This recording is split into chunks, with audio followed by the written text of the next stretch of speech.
Coach Hugh Freeze and the Auburn Tigers continue to cook during the summer when it comes to recruiting with yet another commitment for the 2025 class, this one on the defensive side of the ball.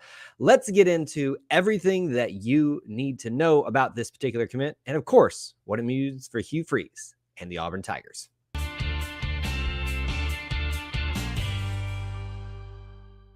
War Eagle Auburn family and a special War Eagle, and welcome to those of you that consider yourselves part of the E2C Network family. Thank you so much for joining us, whether you are watching live, whether you are watching on the replay. We appreciate you being here, hanging out with us, spending some time, being a part of our little family within the Auburn family. On this particular reaction live stream for you today, as said in the intro, we have to discuss a brand new commitment today, the 11th of June, 2024, for Auburn in the 2025 class. We are talking about brand new commitment, Bryce Deas. And if I'm mispronouncing that, Bryce, please forgive me. We'll get it right in the future. Bryce Deas decides that he will commit to the Auburn Tigers and become part of the 2025 class. Now, Bryce is a very interesting case here where we've got a few angles to discuss on where he falls in the defensive front, where he might potentially play, implications, what it means for him, Hugh Freeze in this current class, and the Auburn Tigers in this current class, what it means for how he might factor into the team.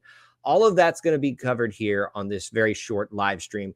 We'd love, though, to hear some of your input, especially if you are watching live. You can make sure you smash the like button and obviously give us any thoughts about this particular commitment and things that you're thinking about around that. You can also do that on the replay. All those things, liking and commenting.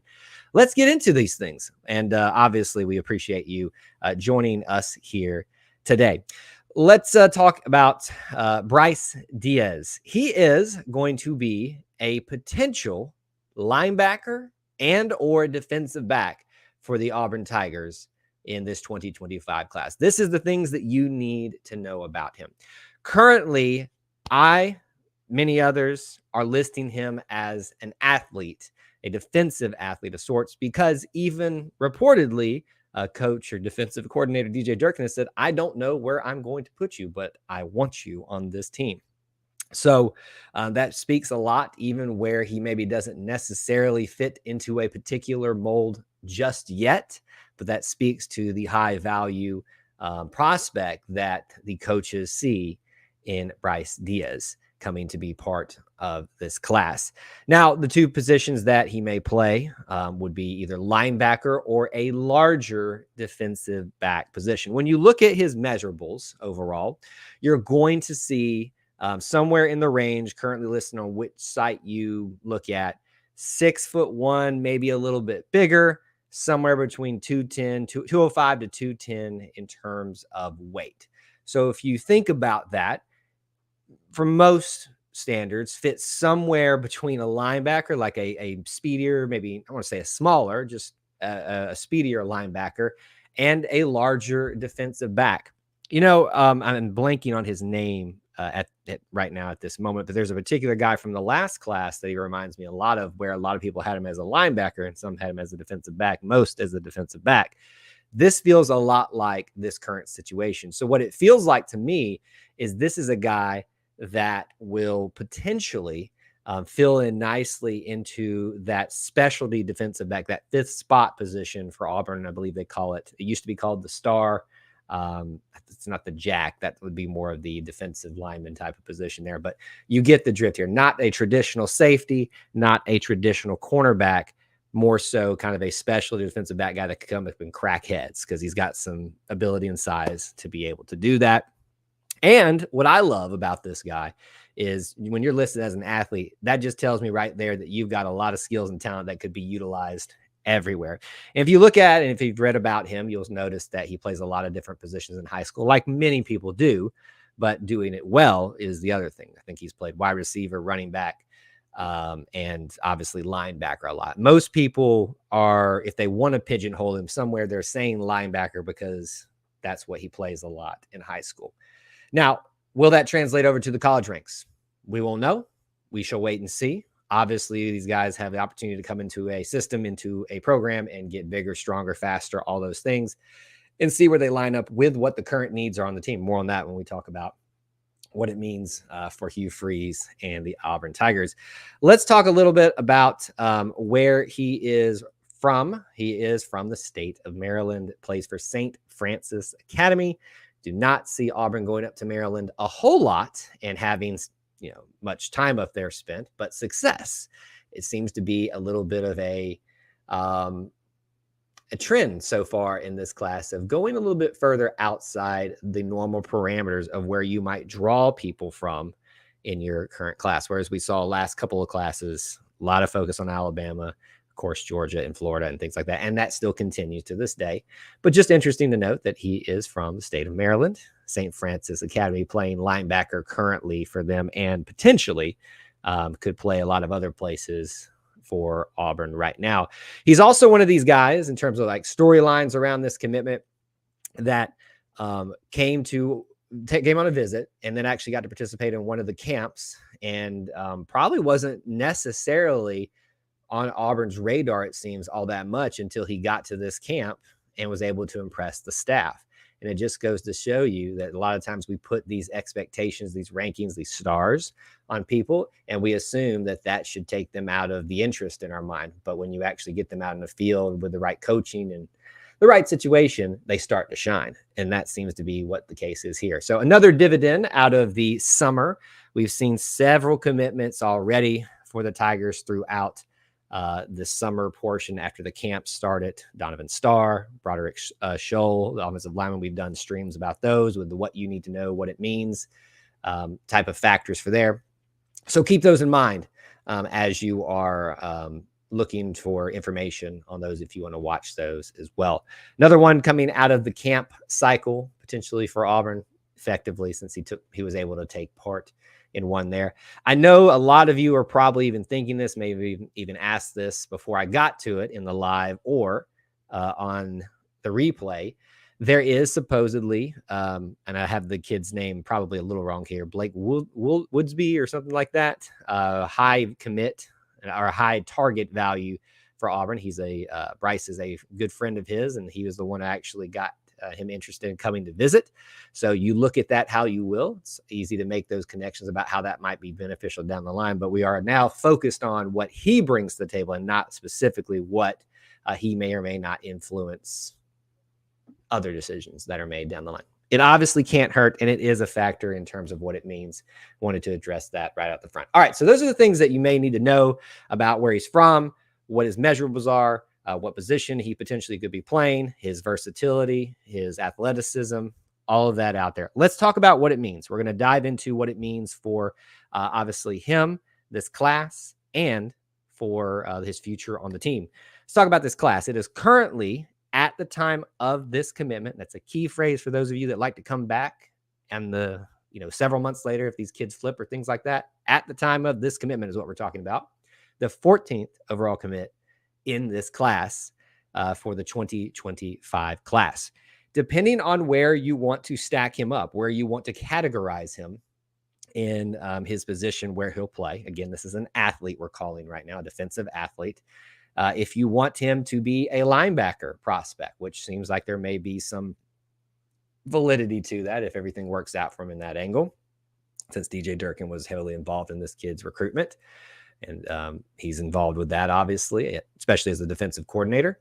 Then he would be the second linebacker for Auburn in this class.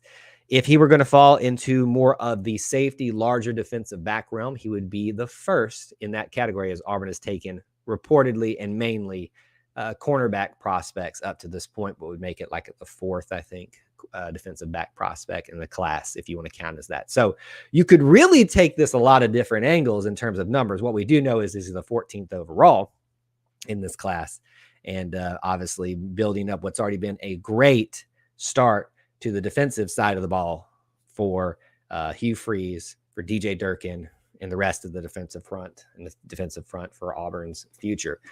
Where will he fit in this particular class? Where might he fit when it comes time to be on campus?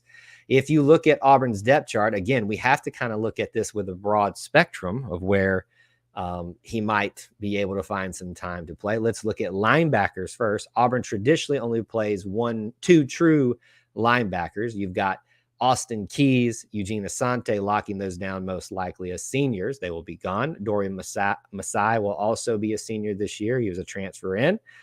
You've got DeMarcus Reddick, who just got here. Looks like an heir apparent. Robert Woodyard, who's been around for a while. DJ Barber, who will have been in the system for a while at that point. So what I see when I look at linebacker-wise, I see a group leaving and a group ready to take over if all goes according to plan right there. And you also have this guy we're talking about, Bryce Deas, and another linebacker commit in the class. Let me give you his name real quick. It is Tyler Lockhart, who could be the next wave after that. So I say all that to say, if he's going to play linebacker, I wouldn't expect him to get a whole lot of playing time to start off with, which is not uncommon with freshmen. It's usually the norm. In fact, though, when you see guys as athletic as this, where they don't really fit into a certain pigeonhole, they get utilized a lot in special teams and things of that nature. Expect to see him maybe in those 4 games that they're allotted, but not as a traditional starter, at least to start off with. If he were to go like the safety route or the star position, as it's called at Auburn, Anthony Champ is there at the star position right now as a junior. Probably still going to be here. You got Kinsley Faustin, who's going to be here as a freshman still. So there's some room there's not room. There's some hurdles to overcome and beating some people out for that position. At safety, though, you're still going to have probably some players left over to play there. Jaron Thompson's there right now. Caleb Wooden, Sylvester Smith, Laquan Robinson. Jaron Thompson will be gone after this year. It looks, so to speak, still pretty full at safety position for him. So no matter where you put him at in terms of what position you think he's going to play, it looked like there is a hill to climb to find that significant playing time and starting time. So I wouldn't expect that right now, but obviously you never know. He made a quick burst onto the scene for Auburn after it participated into this camp. He can do that. He can do anything.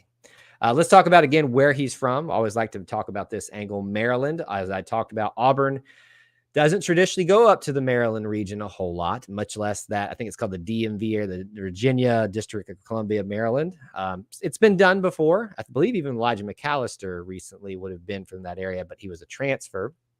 Connections never hurt. We just talked about somebody coming from Oklahoma, building those pathways into traditional places that you don't go, because our focus is always Alabama, always Georgia, always Florida, and then surrounding southeastern states.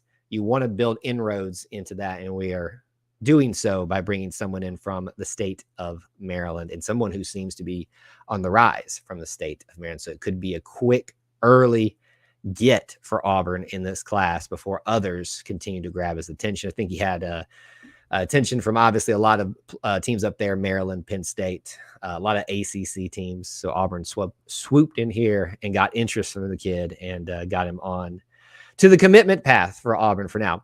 Finally, let's talk about what does it mean for the rest of this class.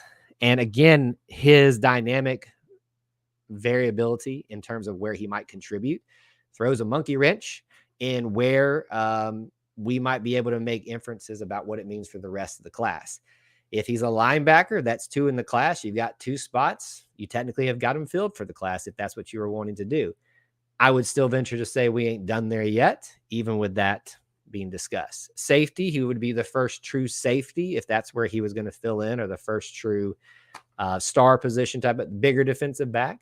So I would say we're not done that year. So I don't think his commitment indicates anything else at his particular position. We did address him being the friend of a potential future hopeful commit for Auburn that may factor in some way to the class, but maybe not necessarily at his position. So those are some things to think about. What does it mean for the rest of the 2025 class? But we now know 14 total commits in this class. So those are some things that you need to know. Those are some facts to know, so what it means for him, all those things. If you've got any final comments, questions, points that you want to bring up about Mr. Bryce Deas, now is the time to do that. And we'll address those as we round out our show on the back end here. Do want to give you some reminders of what to expect from us next in terms of scheduled programming and live stream. As a reminder, we will not have our Wednesday night show this week. E2C Network's on vacation, so do not be expecting a Wednesday night live stream on YouTube. We will be back the next week. However, we will be there this Sunday for the Auburn Experience episode 81. The live recording there will be discussing plenty of things like this: sports, culture, and family. Do not miss it. It's always a great time, 9 Eastern time, Sunday evenings on YouTube. With that in mind, we have talked about where he's from, where he fits into the defensive side. He's an athlete, variability. We've talked about how he fits into this, what it means for the recruiting class. I hope this fills you in on information that you need to know about the latest commitment as an athlete for Bryce Deas and where he fits into the Auburn experience. Thank you so much for joining us, hanging out with us, spending some time being a part of our little family within the Auburn family.